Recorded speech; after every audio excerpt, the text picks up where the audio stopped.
সম্মানিত ভাই ও বোনেরা, যে আওয়ামী লীগ বাংলাদেশের জনগণের বিরুদ্ধে সন্ত্রাস করেছে, বাংলাদেশে মানবতা বিরোধী অপরাধ করেছে, বাংলাদেশের উপরে বারংবার গণহত্যা চাপিয়ে দিয়েছে, সে আওয়ামী লীগ কোনোভাবে বাংলাদেশের রাজনীতি করবার অধিকার রাখে না। আমরা অন্তর্বর্তীকালীন সরকারকে বলতে চাই, অতীতের মতো সুশীল তত্ত্বাবধায়ক সরকার আপনারা না,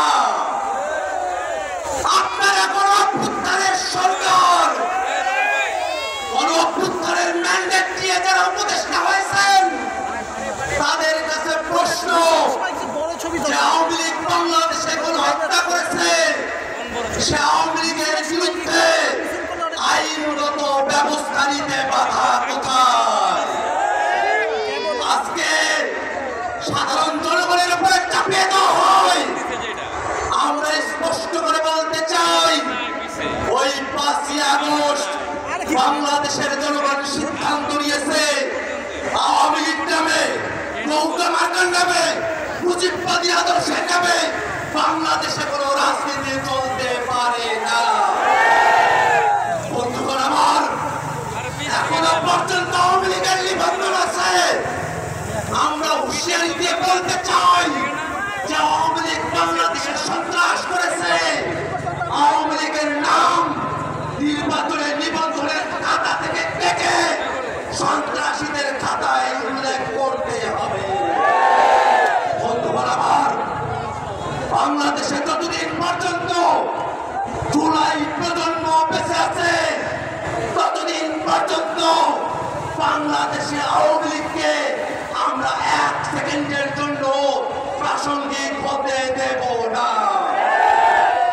আওয়ামী লীগের দোসর জাতীয় পার্টি যারা 90-এর স্বৈরাচার প্রতিষ্ঠা করেছিল, তারাও বাংলাদেশে আওয়ামী লীগের রাজনীতিকে, স্বৈরাচারের দোসরের রাজনীতিকে প্রতিষ্ঠা করবার যে চেষ্টা করছে, তাদেরকে হুঁশিয়ার করে বলতে চাই, শুধুমাত্র আওয়ামী লীগ নয়, আওয়ামী লীগের প্রত্যেক দোসর তারা রাজনৈতিক দল হতে পারে, সুশীল সমাজের লোক হতে পারে, তারা সাংবাদিক হতে পারে, তারা বিচারপতি হতে পারে, যারাই আওয়ামী লীগকে বাংলাদেশে ন্যূনতম স্পেস দেওয়ার চেষ্টা করবে, তাদের প্রত্যেকের বিরুদ্ধে বাংলাদেশের ছাত্র জনতা দুর্গ করে তুলবে।